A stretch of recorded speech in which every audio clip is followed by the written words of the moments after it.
बहुत समय पहले की बात है। कंधार नगरी में एक धनंजय नाम के राजा राज्य करते थे। उनके दो पुत्र थे। महाराज बूढ़े हो गए थे। उनको राज्य की चिंता सताने लगी थी। कौन से पुत्र को राजा बनाया जाए जो राज्य को सुनियोजित ढंग से चला सके। क्या किया जाए, चलो दोनों राजकुमारों की परीक्षा ली जाए।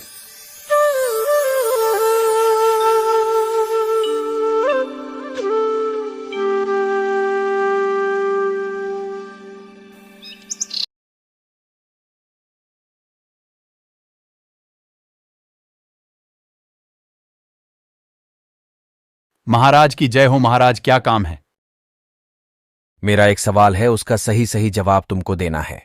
राज दरबार में एक व्यक्ति को लाया जाता है जिस पर अपराध करने का आरोप लगा है। उस व्यक्ति का क्या करना चाहिए?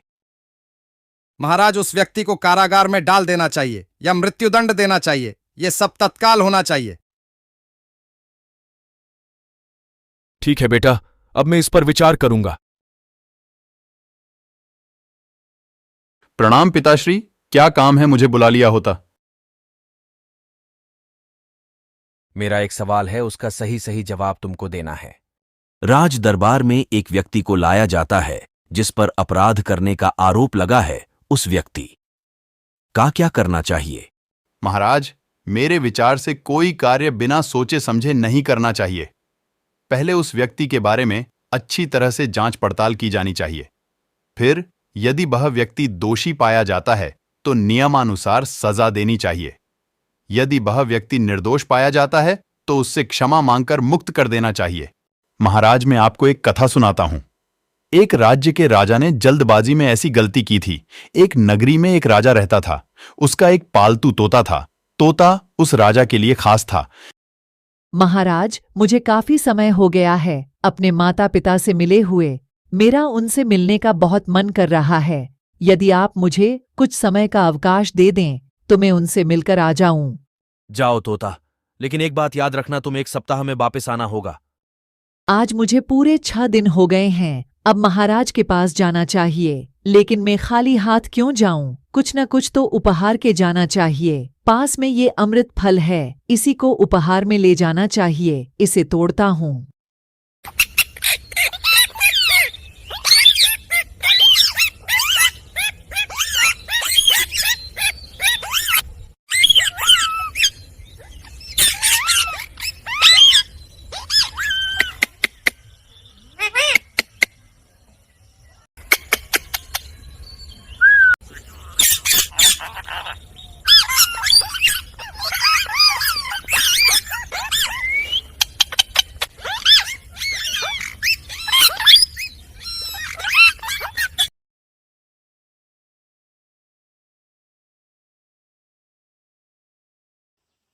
अरे भाई, क्या करूं? अब तो रात होने वाली है। चलो इस पेड़ के नीचे आज रात विश्राम किया जाए। तोता उस फल को पेड़ के नीचे रख के सो जाता है। तभी वहां एक सर्प आता है और उस नीलवर्ण फल पे मुंह मारकर चला जाता है। महाराज, महाराज, मैं आपकी सेवा में आ गया। महाराज, मैं आपके लिए ये नीलवर्ण अमृत फल लाया हूं। इसे खाइए और अमर हो जाइए। तोता, मुझे तुम्हारा उपहार स्वीकार है। मैं इस फल को खाऊंगा। नहीं महाराज, राजा को इस प्रकार से बिना जानी पहचानी वस्तुओं को नहीं खाना चाहिए। क्या पता ये क्या है? हमने ऐसा कोई फल न देखा है, न सुना है। फिर भी हम इसको परीक्षण करेंगे, फिर आप खाएंगे। यदि तोते की बात सही है तो कालू, कुत्ते को बुलाता हूं। कालू, तुम इस फल को छक कर देखो।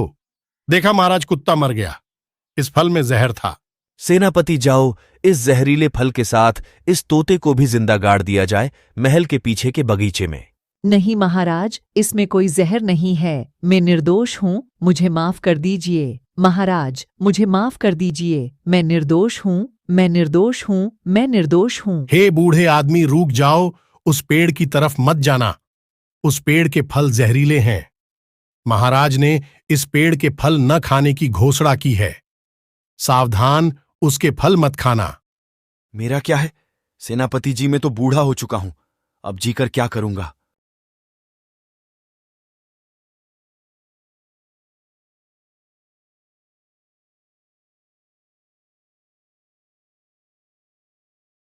अरे ये क्या हो अरे गया? ये क्या तो हुआ? युवा हो ये गया। बूढ़ा तो ये किशोर जहर का बन फल गया। नहीं, ये तो अमृत फल है। मजा आ गया, मैं जवान हो गया, मैं जवान हो गया।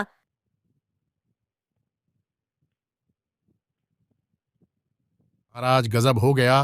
जहरीले पेड़ के फल खाने से तो बूढ़ा जवान हो गया। शायद उस तोते की बात सही थी।